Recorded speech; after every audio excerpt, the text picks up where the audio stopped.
먼저 설교 본문을 말씀드리면 먼저 해야 할 기도와 배움의 중요성입니다. 한번 따라해 볼까요? 먼저 해야 할 기도와 배움의 중요성.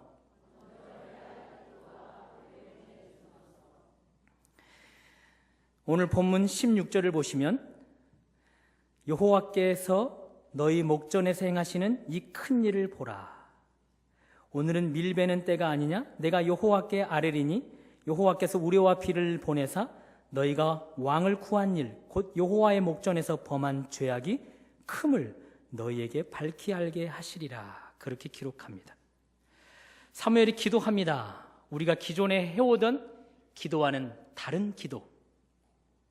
이것 주세요 하나님, 저것 주세요 하나님, 그런 평범한 기도가 아닙니다. 사무엘이 드리는 기도는 하나님 마음을 보여주세요, 그런 기도입니다. 백성들이 범한 죄에 대한 하나님의 마음, 왕을 구한 그 일이 하나님께 얼마나 큰 죄인지 하나님의 마음을 보여주세요, 그렇게 기도하고 있습니다. 사랑하는 여러분, 우리도 기도의 내용이 달라져야 하겠습니다. 사무엘과 같은 하나님 마음을 보여달라는 기도를 할 수 있어야겠습니다. 하나님은 저의 영적인 상태를 어떻게 보고 계시는지요? 직분자로 살아가는 저를 보실 때 하나님 마음은 어떠하신지요? 제가 죄를 지었는데 그 죄를 바라보시는 하나님의 마음은 어떠신지요? 또한 제가 죄를 지었는데 이 죄가 얼마나 하나님 앞에 악이 되는지요? 하나님 마음을 보여주세요. 분명하게 아셔야 합니다. 하나님은 나의 영적 상태를 보여주고자 하십니다. 그래서 그럴까요? 사무엘 선지자가 하나님께 기도드립니다. 하나님, 저들이 왕을 구한 것이 얼마나 악한 것인지 보여주세요. 우레와 비를 내려서 그 마음을 보여주세요. 그렇게 기도했더니 하나님이 응답하십니다. 18절, 이에 사무엘이 여호와께 아뢰매 여호와께서 그날에 우레와 비를 보내시니. 사무엘이 여호와께 아뢰매, 사무엘이 여호와께 기도하매 하나님께서 응답하십니다. 그날에 우레와 비를 보내시면서 기다렸다는 듯이 응답하시는 하나님입니다. 하나님은 기다리고 계십니다. 우리가 사무엘처럼 기도하는 것을 원하고 계십니다. 나의 영적 상태가 어떠한지, 내가 믿음 생활을 잘하고 있는지, 내 죄가 얼마나 심각한지, 부모로서 또 직장인으로서 또 크리스찬으로서 세상 속에서 살아갈 때에 그런 내 모습이 하나님 눈에는 어떻게 비춰지는지, 그런 기도를 하기를 원하고 계십니다. 계속해서 17절을 보시면 오늘은 밀 베는 때가 아니냐. 밀 베는 때, 밀을 수확하는 때. 그러니 수확의 계절입니다. 우레를 동반한 비가 내려버리면 그 수확을 망쳐버릴 우려가 있습니다. 그것을 다 알고 있습니다. 이스라엘 백성들도 알고 있고 기도를 하고 있는 사무엘 역시 알고 있습니다. 더더욱 중요한 것, 하나님도 그 사실을 알고 있다는 사실입니다. 수확의 계절에는 우레가 섞인 비를 내려서는 안 되는 것이죠. 수확의 양이 줄어들 수 있기 때문에 그렇습니다. 어찌 하나님께서, 수확을 허락하신 하나님께서 그 사실을 모르겠습니까? 그러나 하나님은 그들의 죄악상을 보여주셔야만 했습니다. 그들이 추수하는 것보다 그 사실을 아는 것이 더 중요했기 때문에 그렇습니다. 그래서 우레와 비를 내리면 안 되지만 천재지변을 일으켜서라도 그들에게 우레와 비를 내리셔야만 했습니다. 그것으로 그들의 죄악상을 적나라하게 드러내고 싶었기 때문에, 그들의 죄악이 너무나 큰 것을 그들에게 깨닫게 하도록 하시기 위해서 말입니다. 보십시오. 하나님은 자녀들의 영적 상태를 보여주는 일 이렇게 중요하게 여기십니다.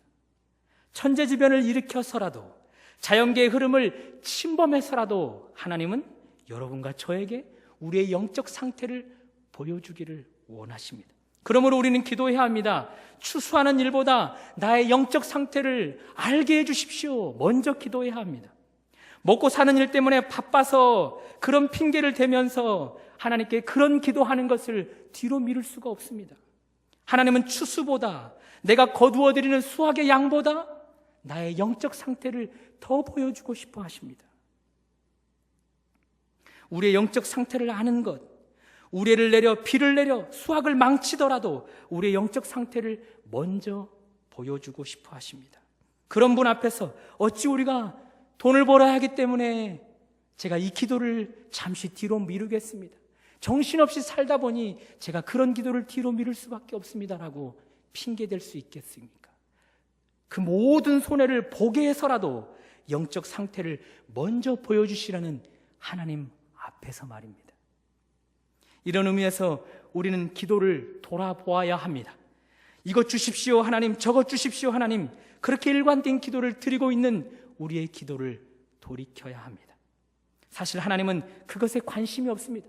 내가 기도하는 그것, 내가 필요로 요청하는 그것에 하나님은 관심이 없습니다. 하나님의 관심사는 단 하나, 나의 죄악상입니다. 내 삶을 바라보시는 하나님의 마음을 보여주는 것, 그것입니다. 그것을 먼저 점검하자 하십니다. 그것을 먼저 해결하자 말씀하십니다. 그러니 오늘부터는 우리 기도 가운데 가장 먼저 해야 할 기도, 내 영적 상태, 그것에 대한 하나님의 마음을 알려주십시오. 그런 기도를 먼저 드려야 합니다.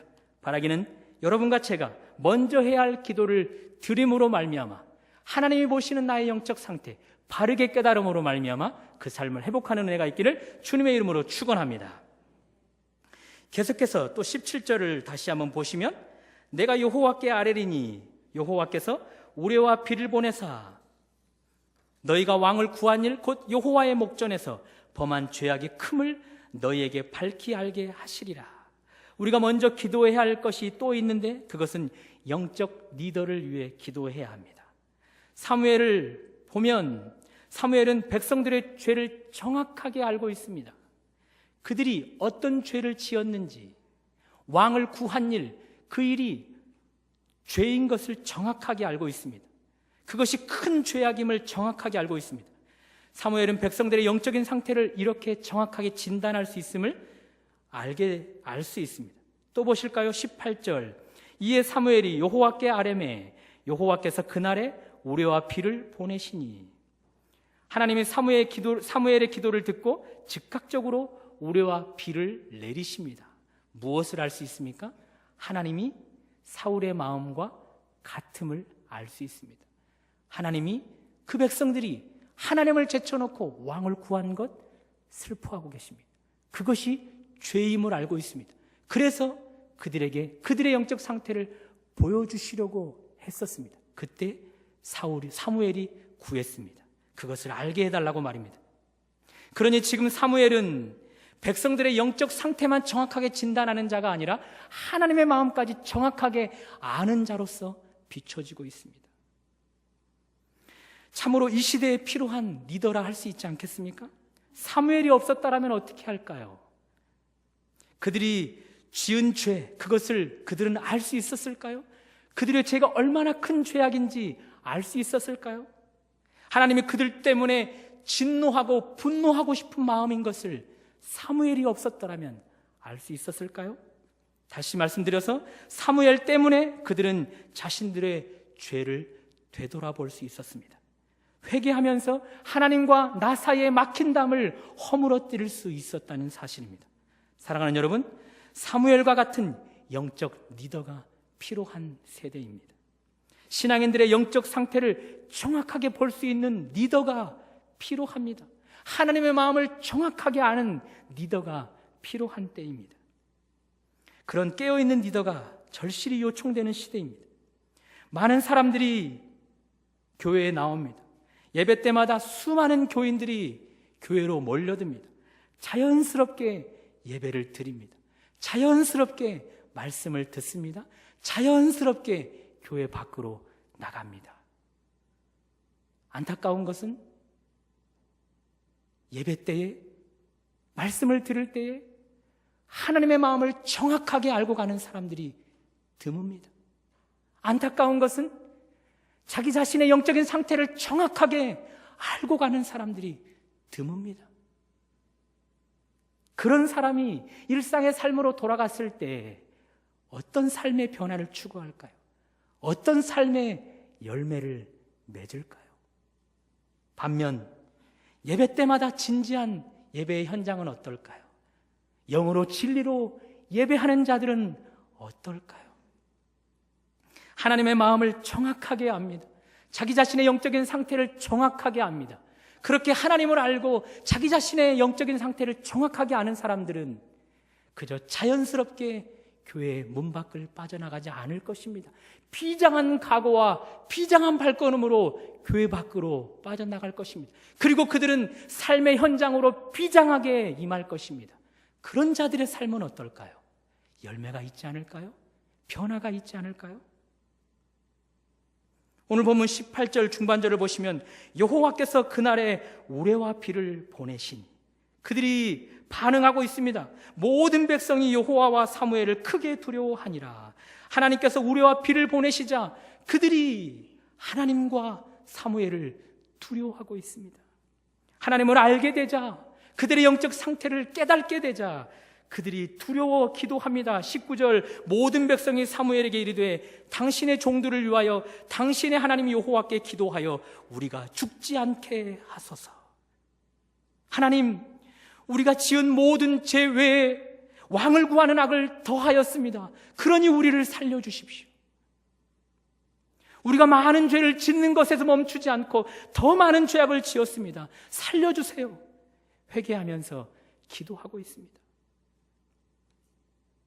이렇게 하나님 마음을 정확하게 아는 자들, 그리고 자기 자신의 영적인 상태를 정확하게 분별한 자들, 그들이 그 현장을 떠났을 때는 어떨까요? 그들의 일상의 삶으로 돌아갔을 때는 어떨까요? 가정의 삶이, 삶의 현장의 삶이 어떨까요? 여전히 죄를 짓는 삶으로 인간을 일관될까요? 오늘날에도 이런 예배가 회복되어야 합니다. 영적 리더가 있을 때 그런 예배가 회복됩니다. 새벽에도 말씀드렸지만 한국교회의 훌륭한 목사님들이 연이어 돌아가셨습니다. 우려의 참 목소리가 많이 들려옵니다. 참 목자, 영적인 별들이 졌다. 한국교회를 걱정하는 우려의 목소리들이었습니다. 물론 아직도 훌륭한 목회자들이 많이 있을 것이라 믿습니다. 물론 있습니다. 그러나 그렇더라도 우리는 기도를 멈추어서는 안 됩니다. 하나님, 사무엘과 같은 영적 리더를 우리에게 허락하옵소서. 한국교회에 허락하여 주옵소서. 하나님 마음을 정확하게 알고 있는 그런 영적인 리더, 이 세상에 살아가고 있는 영적인 하나님의 자녀들의 그들의 상태를 정확하게 아는 리더, 그들을 허락하여 주옵소서. 그렇게 기도해야 합니다. 다 아시는 대로 그런 리더를 구하는 기도는 리더 한 사람을 위한 기도가 아닙니다. 교회 전체를 위한 기도이며 나라 전체를 위한 기도이며 하나님 나라 전체를 위한 기도입니다. 사무엘, 그 한 사람이 온 나라 백성들을 영적 개혁을 시키는 것을 보지 않습니까? 그러므로 영적 리더 한 사람이 세워지면, 우리의 기도로 말미암아 그런 영적 리더 한 사람이 세워지는 것은 온 한국교회를 위한 것이며 온 하나님의 나라를 위한 것이 되는 것입니다.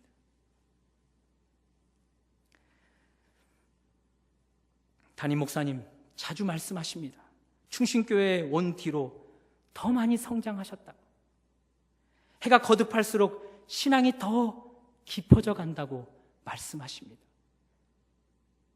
점점점 신앙이 성장해가는 목사님, 그런 분을 모시고 있는 우리는 얼마나 복입니까? 그러나 그런 담임 목사님에도 불구하고 목사님은 새벽마다 기도 요청을 하십니다. 부족한 목사입니다. 저를 위해 여러분이 기도해 주십시오. 목사님은 알고 계십니다. 기도의 중요성을 알고 계십니다. 기도로만이 영적 리더로 설 수 있음을 알고 계십니다. 사랑하는 여러분, 우리가 기도할 때입니다. 영적 리더를 위해 기도해야 할 때입니다. 하나님, 사무엘처럼 교인들의 영적 상태를 정확히 볼 수 있는 리더들이 나오게 하옵소서. 하나님의 마음을 정확하게 알 수 있는 리더가 나오게 하여 주옵소서.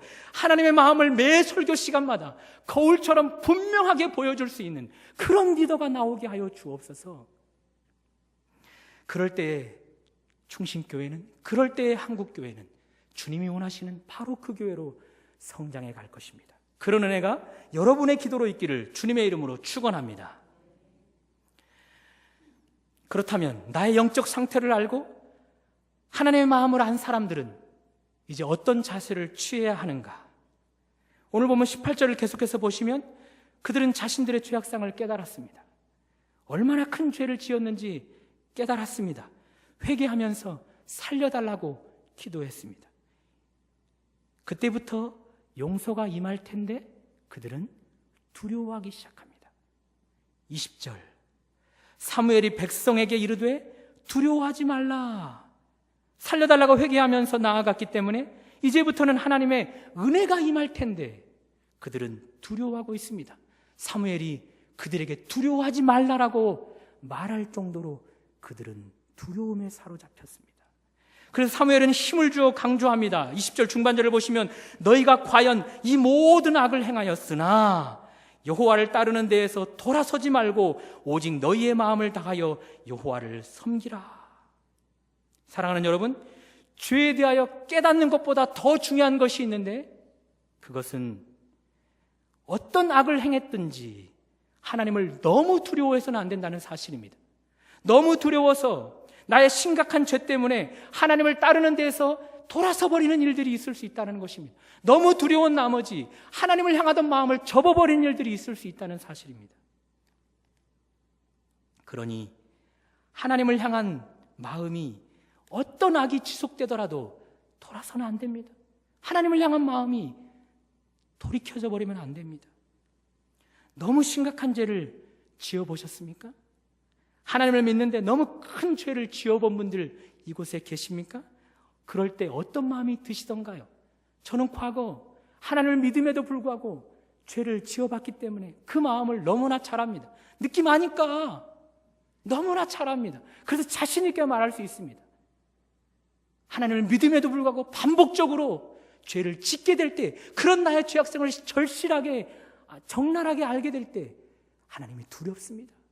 그 두려운 마음은 결국 하나님을 멀어지게 만듭니다. 하나님을 향한 마음을 접어버리게 만듭니다. 죄라는 속성이 원래 그렇습니다. 나를 하나님으로부터 밀어내는 경향성이 죄에게 있습니다.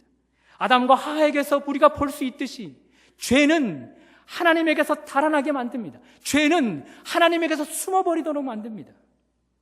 그래서 사무엘은 힘을 주어 강조합니다. 너희가 과연 이 모든 악을 행하였으나 하나님에게서 돌아서는 일은 있어서는 안 된다. 하나님에게서 마음을 거두어 버려서는 안 된다. 어떠한 시련이 와도 수많은 유혹 속에도 신실하신 주님 약속 나 붙들리라. 세상이 이해 못하고 우리를 조롱하여도 신실하신 주님 약속 나 붙들리라. 결코 돌아서지 않으리. 사탄의 그 어떠한 참소에도 돌아서지 않는 그러한 결단이 필요합니다. 한국의 폴포츠라고 불리는 최성봉군을 여러분 아십니까? 그는 3살 때 고아원으로 버려졌습니다. 5살 때 고아원 형들에게 매맞아서 고아원을 도망쳐 나왔습니다. 그때부터 껌파리로 10년을 노숙자로 보내었습니다. 화장실을 집을 삼아 전전하였습니다. 죽을 고비도 수없이 많이 넘겼습니다. 한 번은 나이트클럽에 불이 났는데 불을 질렀다는 오해를 받아 칼에 맞아 산에 묻히기도 하였습니다. 그러던 그가 나이트클럽에서 껌을 팔다가 한 성악가의 노래를 듣게 됩니다. 전율을 하며 듣게 됩니다. 바로 그 자리가 그에게 터닝포인트 자리가 되었습니다. 곧 수소문 끝에 성악을 전공하고 있는 분을 알게 되었습니다. 다행히도 그분이 하나님을 잘 믿는 사람이었습니다. 그를 통해 그는 교회를 나가게 되었고 하나님을 만나게 되었습니다. 그때부터 그의 인생은 달라졌습니다. 달라지기 시작했습니다. 열심히 노력한 끝에 예고에 합격하였습니다.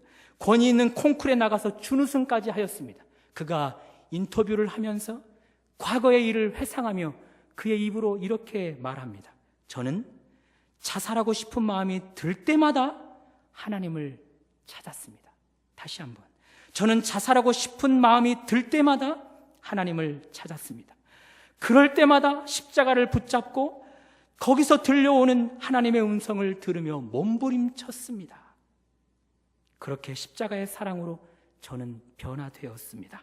이제 저는 껌파리, 노숙자, 버려진 인생에서 희망의 증거가 되어 주님을 찬양하고 있습니다. 마음에 와닿는 말이 있지 않습니까? 자살하고 싶은 마음이 들 때마다, 죽고 싶은 마음이 들 때마다 사탄이 유혹하며 차라리 죽어버려라, 차라리 하나님을 멀리 떠나고 부인하라 라는 마음이 들 때마다 십자가를 붙잡았다는 것이죠. 하나님에게서 돌이키는 것이 아니라, 마음을 접어버리는 것이 아니라 하나님을 붙잡았다는 사실입니다. 그 하나님을 붙잡았더니 결국 그를 기쁘게 하고 그를 웃게 만들고 그를 결국 하나님을 찬양하는 자로 하나님이 들어쓰시는 것을 경험합니다. 사랑하는 여러분, 죄 때문에 자꾸 하나님에게서 멀어지는 분들이 계십니까? 자꾸 그런 죄 때문에 하나님에게서 마음을 접어가는 분들이 계십니까? 22절을 보시면 이렇게 말씀하십니다. 여호와께서는 너희를 자기 백성으로 삼으신 것을 기뻐하셨다.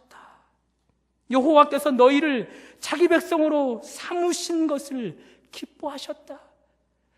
죄를 지은 지금 너희의 상태도 기뻐하고 계시며 앞으로도 너희를 기뻐하실 것이다. 하나님은 말씀하고 계십니다. 사랑하는 여러분, 아십니까? 하나님에게는 과거도 현재도 미래도 동시에 보여집니다. 과거도 현재도 미래도 하나님께는 없습니다. 늘 언제나 현재입니다. 과거에 우리를 사랑하신 하나님은 현재에도 사랑하시며 미래에도 우리를 사랑하신다는 사실입니다. 우리가 죄를 짓고 그것을 다시 반복하고 그것 때문에 너무 나의 죄악성을 깨달았다 할지라도 그때도 사랑하시지만 그 죄를 계속해서 지속한들 여전히 우리를 사랑하신다는 사실입니다. 그러니 나의 죄악성 때문에 두려워 떨 것이 아닙니다. 그렇게 두려워 떨수록 하나님을 향하여 더 몸부림쳐야 합니다. 하나님을 향한 마음을 더 그곳으로 두어야 합니다. 그런 사람만이 하나님을 찬양케 됩니다. 그런 사람만이 하나님 편에서만 나를 사랑하는 줄 알았는데 그때가 되면 나도 하나님을 사랑합니다 라고 고백할 수 있게 됩니다. 그날을 기약하면서 나의 죄악상을 발견한 이후 하나님께서 마음을 돌이키지 말고 계속해서 하나님을 붙잡는 그런 인생 되기를 주님의 이름으로 축원합니다. 그렇다면 하나님께 돌아서지 않고 하나님에게서 마음을 빼앗기지 않는 삶, 그 삶은 어떻게 지속됩니까? 그것은 먼저 기도를 쉬는 죄를 범치 않아야 합니다. 오늘 보면 23절을 보시면 나는 너희를 위하여 기도하기를 쉬는 죄를 여호와 앞에 결단코 범하지 아니하고. 기도는 영혼의 호흡이라 말씀합니다. 호흡은 멈출 수 없습니다. 언제 호흡을 멈춥니까? 죽을 때입니다. 우리가 살아있는 한 호흡을 멈출 수 없습니다. 살아있는 한 기도를 멈출 수 없습니다. 기도하는 자만이 하나님께 돌이키는 일, 마음을 빼앗기는 일이 없습니다. 그러나 기도하는 것만으로 부족합니다. 그래서 오늘 본문 23절 중반절을 보시면 사무엘은 이렇게 이야기합니다. 나는 선하고 의로운 길을 너희에게 가르칠 것이라. 나는 선하고 의로운 길을 너희에게 가르칠 것이라. 선, 하나님에게만 있는 속성입니다. 의, 역시나 하나님에게만 있는 속성입니다. 사무엘을 통해 하나님의 선을, 하나님의 의를 배우는 것, 그것은 곧 하나님을 배워가는 것입니다. 하나님을 알아가는 것입니다. 그러니 하나님을 배워갈 때에만 비로소 나의 삶이 하나님에게서 돌아서지도 하나님에게서 마음을 빼앗기지도 않는다는 사실입니다. 오늘 본문의 사무엘, 어떻게 이렇게 영적인 거장으로 살아갈 수 있습니까? 어떻게 백성들의 죄를 정확하게 진단하는 영적인 리더로 살아갑니까? 어떻게 하나님 마음을 정확하게 분별하는 영적인 리더로 살아가고 있습니까?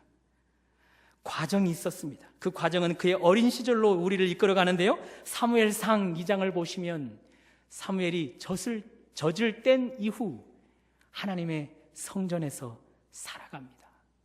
특별히 그곳에서 살아갈 때 사무엘은 에봇, 옷을 입고 하나님을 섬깁니다. 에봇, 제사장들이 그 에봇을 입고 하나님의 뜻을 분별합니다. 하나님의 뜻을 분별하는 그 에봇을 입고 하나님 앞에서 사무엘은 어린 시절부터 섬깁니다. 에봇, 그 옷을 입고 자라면서 그는 하나님을 배우기 시작했습니다. 하나님의 마음을 배우기 시작했습니다.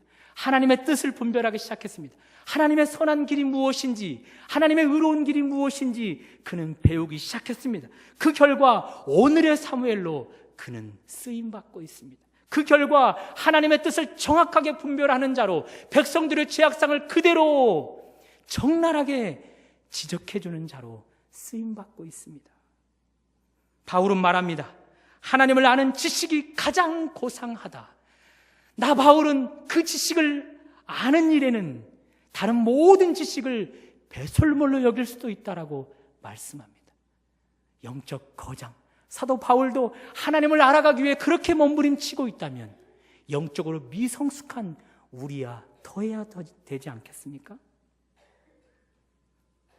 이렇게 하나님을 배워가는 것만이 죄에서 자유케 되고 하나님에게서 돌이키지 않게 됩니다. 어떤 사람들은 말합니다. 아니, 왜 오직 하나님입니까? 가끔 기도하면 되지. 기도를 쉬는 죄를 범치 말라고요? 기도를 쉬는 죄 범하지 않는 것도 힘든데 뭐요? 하나님을 계속해서 알아가야 한다고요? 하나님을 계속해서 배워가야 한다고요? 그것이 내 삶을 유지할 수 있다고요? 그러다가 언제 내 인생은 즐길 수 있습니까? 그렇게 신앙생활 힘들게 할 거면 차라리 교회 안 나가는 것이 낫겠습니다. 조금은 융통성을 발휘할 수 있지 않습니까? 그렇게 생각하는 사람들이 있을 수 있겠습니다. 그런 분들에게 한 목사님이 이런 예화를 드셨습니다. 하도 한 목사님께서 오직 예수, 오직 기도, 오직 말씀 그랬더니 성도들이 묻습니다. 제발 목사님 융통성을 좀 발휘해 주십시오. 오직 예수만 그러지 말고 융통성을 좀 발휘 좀 해 주십시오. 그때 목사님 말씀하십니다. 아내가 남편에게 여보, 나만 사랑해 주세요. 그때 남편이 말합니다. 아니 세상에 이렇게 예쁜 여자들이 많은데 어떻게 나보고 당신만 사랑해달라고 말해? 나에게 융통성을 좀 발휘해줘. 여자분들 남편이 그렇게 말할 때 뭐라고 대답하시겠습니까? 이번엔 남편이 아내에게 말합니다. 여보, 나만 사랑해? 그때 아내가 말합니다. 세상에 이렇게 멋진 남자들이 많은데 어떻게 한물간 당신만 사랑하라고 하냐고. 나에게 융통성을 좀 발휘해달라고. 남편분들 말씀해 보십시오. 아내가 나에게 그런 요청을 하면 융통성을 발휘해 주시겠습니까? 정말 부부가 융통성을 발휘할 수 있습니까? 여러분은 남편에게 아내에게 그런 융통성을 발휘할 수 있겠습니까? 당신은 다른 남자들과 당신은 다른 여자들과 융통성을 발휘하며 살아 라고 말할 수 있습니까? 한 번은 저의 딸이 물었습니다. 아빠는 엄마한테 혼날 때도 엄마를 제일 사랑해? 왜 그런 질문을 했냐면 가끔 저에게 묻거든요. 아빠 누구를 제일 사랑해? 그러면 제가 말합니다. 첫 번째는 엄마야, 그리고 오빠야, 그리고 너야. 제가 그렇게 늘 대답했기 때문에 또 물었습니다, 딸이. 아빠, 엄마한테 혼날 때도 엄마를 제일 사랑해? 이렇게 아내에게 혼나는 사람입니다. 그래서 제가 대답했습니다. 물론 엄마에게 혼날 때는 미워. 그러나 사랑하는 마음이 미워하는 마음보다 훨씬 커.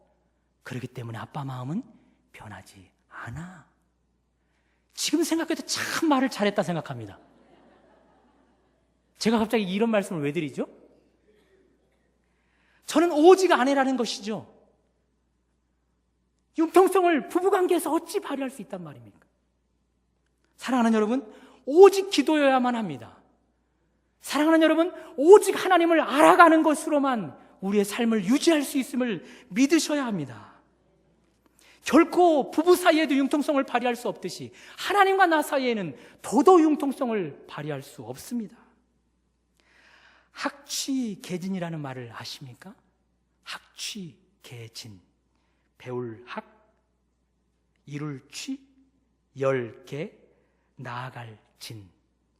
배움을 이루어감으로 인생의 문을 열고 나아가는 삶, 그렇게 직역할 수 있을 것입니다. 키가 134cm 김혜영 선교사님이 있습니다. 그분은 딸로 태어났다는 말은 딸로 태어났다라는 이유만으로 아버지의 손에서 던져졌습니다. 그 결과 척추에 손상을 입어 키 134cm밖에 자랄 수가 없었습니다. 수없이 죽을 고비를 넘겼습니다. 그런 그가 하나님을 만났습니다. 그런 뒤로 삶이 감사로 바뀌게 됩니다. 자신의 그런 몸도 받아들이고 사랑하기 시작합니다. 자신을 던졌던 아버지도 받아들이고 사랑하기 시작합니다. 감사로 모든 것을 하나님께 영광 돌리기 시작합니다. 계속해서 감사하면서 그는 하나님을 배워가기 시작했습니다. 그렇게 새롭게 창조된 정체성으로 하나님의 비전을 가졌습니다. 곧 그는 편물과에 진학을 했는데요. 편물이라 하면 털실, 실 그런 것들을 엮어서 무언가를 만들어내는 것입니다. 그런 뒤 세계 장애인 기능대회에서 세계 편물 부분의 1위를 차지했습니다. 그러고는 곧 하나님께서 보내시는 선교지 아프리카로 날아갔습니다. 그곳에서 편물 교사로 섬기고 현재는 국제사회복지사로 많은 사람들에게 자신의 삶을, 자신이 받은 은혜를 나누어주는 삶을 살고 있답니다. 그녀가 직접 이런 말을 했습니다. 나는 배움으로써 어려움을 이기고, 배움으로써 꿈을 찾고, 배움으로써 비전을 세우며, 배움으로써 삶을 나누었다. 학취계진. 사랑하는 여러분, 하나님을 만나고 하나님을 배우고 하나님으로 말미암아 비전을 받은 사람만이 어려움을 이겨낼 수 있습니다. 죄가 유혹하는 그 죄의 잔악성을 극복할 수 있습니다.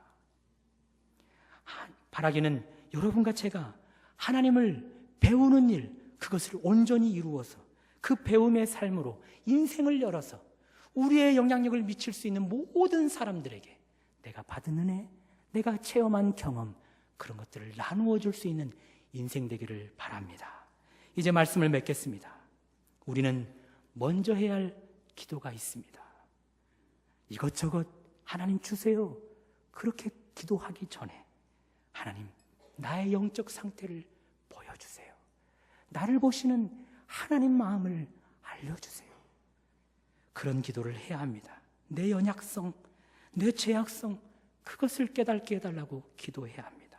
혹 내 영성으로 그런 것들을 추구할 수 없다면 영적 리더를 위해 기도해야 합니다.